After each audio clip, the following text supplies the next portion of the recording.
about these seafaring towns. The superstitions, their tall tales. I find it charming myself. What town doesn't have a checkered past? We begin in the middle of the night on a fishing boat. There's a local fisherman there. His name is Shep. He's alone in the water. He's talking to one of his friends. His name, I think, is Lonnie. They're going back and forth, and Shep is just basically telling him about his divorce. And while Shep is doing that, Lonnie looks at his radar and notices something strange. He's looking at the radar, and he's seeing something heading over towards Shep's position.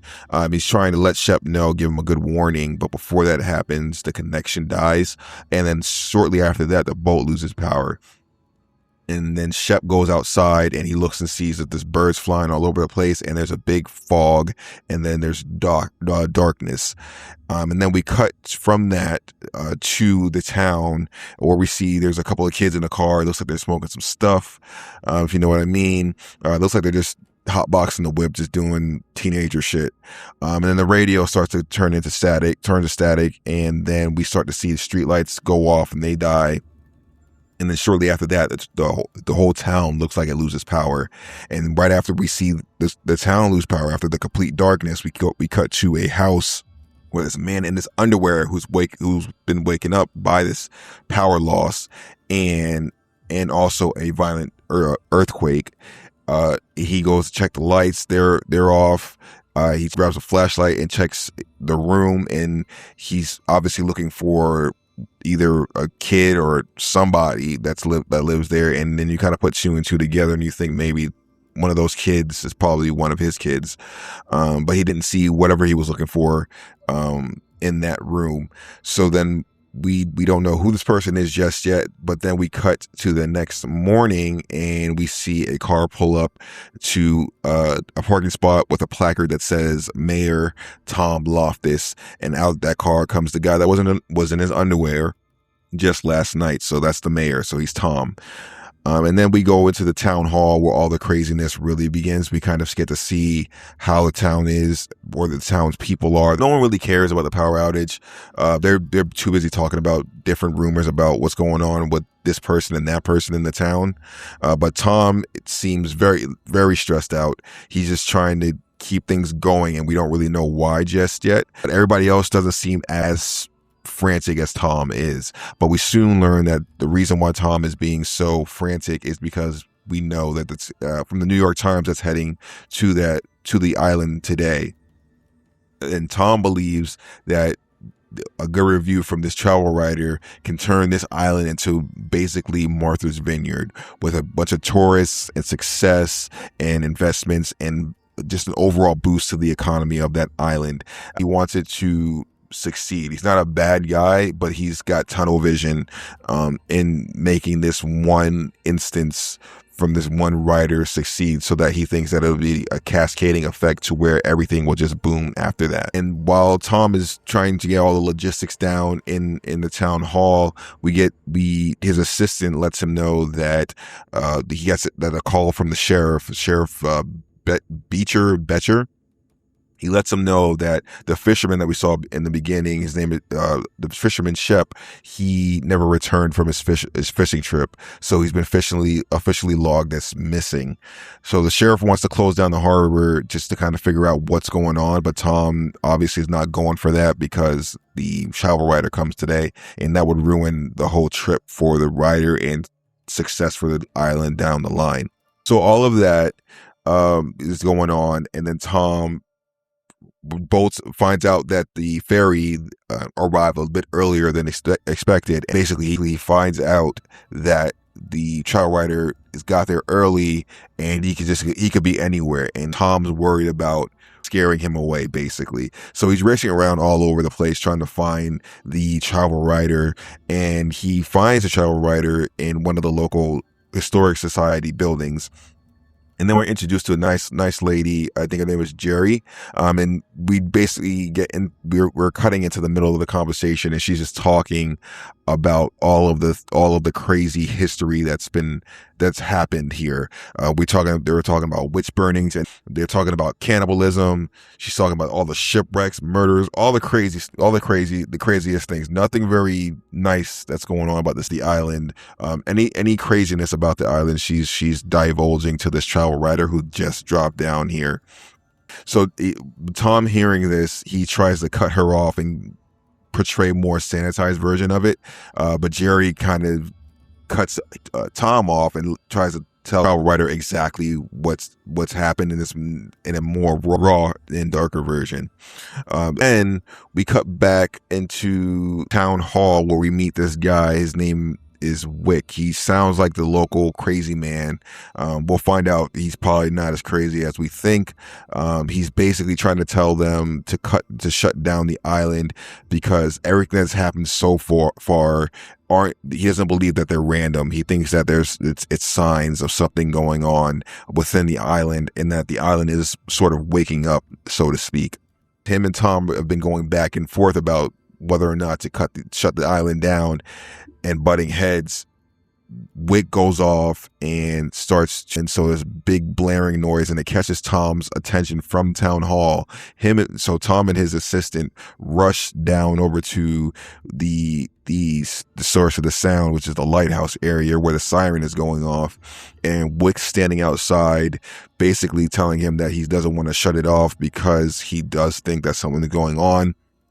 And Wick believes he's truly going to save lives doing this. Tom is basically giving him a lot of flack for it, and he basically gives him sort of a deal that he'll listen to what he has to say for 5 minutes uninterrupted if he shuts off the siren.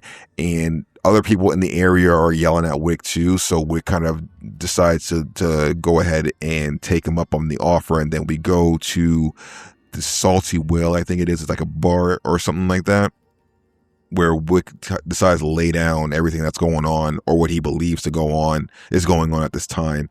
And he starts rattling off about the local folklore of Widow Bay. He says the fog is actually called the fog that stole souls. He says the fog causes hallucinations and disappearances and madness and all sorts of craziness. And Tom listens, but he dismisses it, and he doesn't really think that anything is going on. Tom is basically, at this point, he's saying, no, there's nothing going on. You're a crazy guy, and kind of walks off to one part of the bar. Wick goes off to another part of the bar, and then momentarily they kind of meet up, and Wick brings up a time back when Tom was a kid where he was playing Ding Dong Ditch with his friends, and Wick was looking outside and saw that Tom walked up to his house, acted like he hit the doorbell, ran away, and told his friends that he did it so that he can get all the credit for it.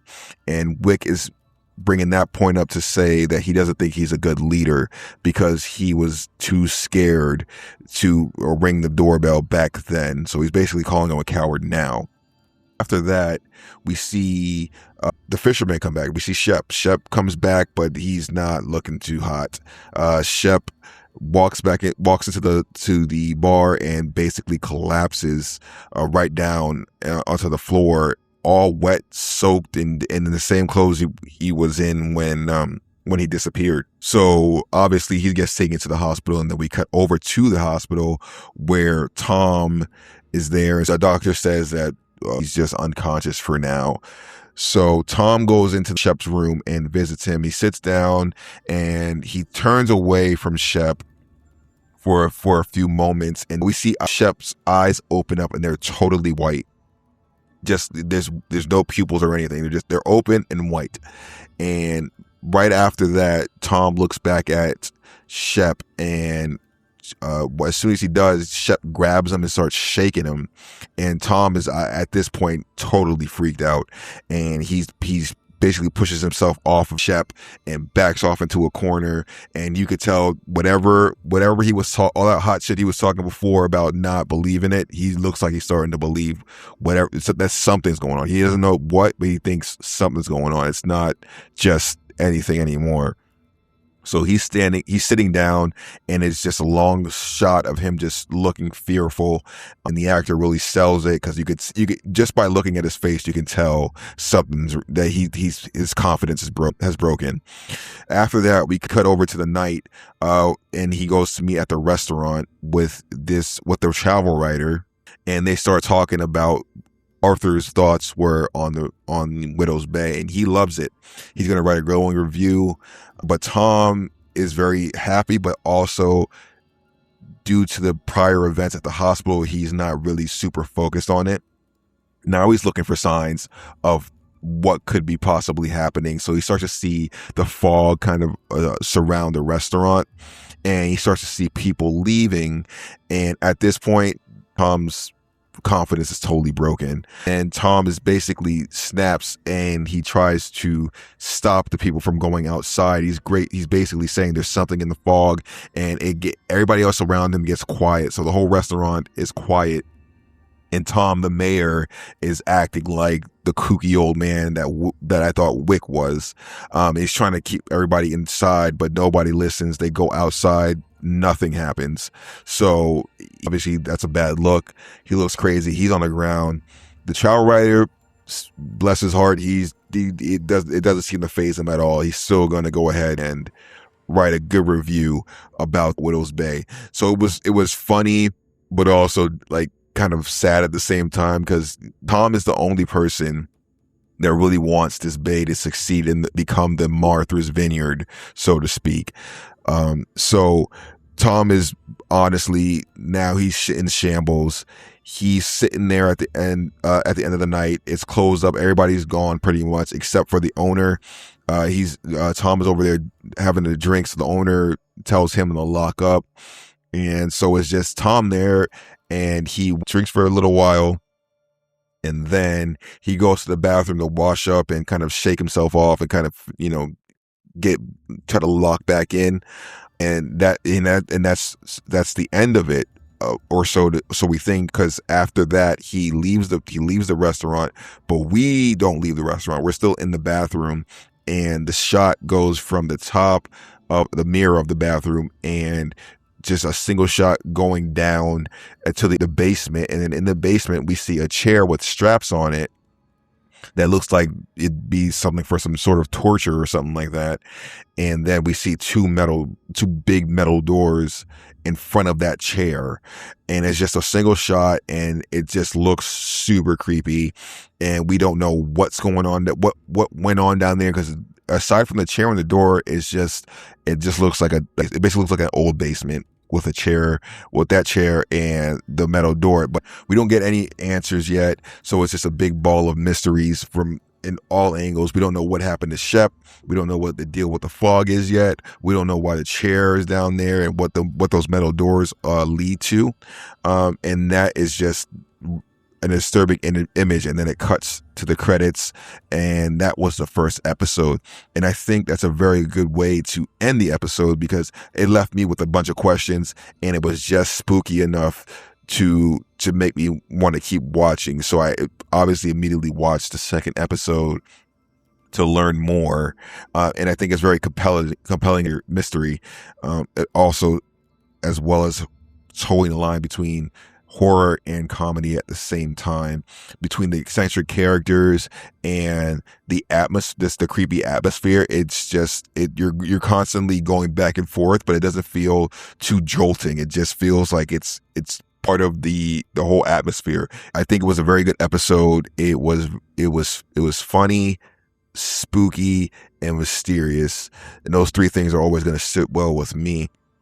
So needless to say, I watched the next 6 episodes basically within the next day, and I will be going into the rest of the episodes, but I just wanted to talk about this first one. I think it was an awesome pilot episode, and I 10 out of 10 recommend at least watching it to see if it's for you. If you enjoy horror and you enjoy horror comedy, I think this will be right up your alley. I think it was very, very creative. But yeah, I just wanted to talk about this episode, and thanks, guys.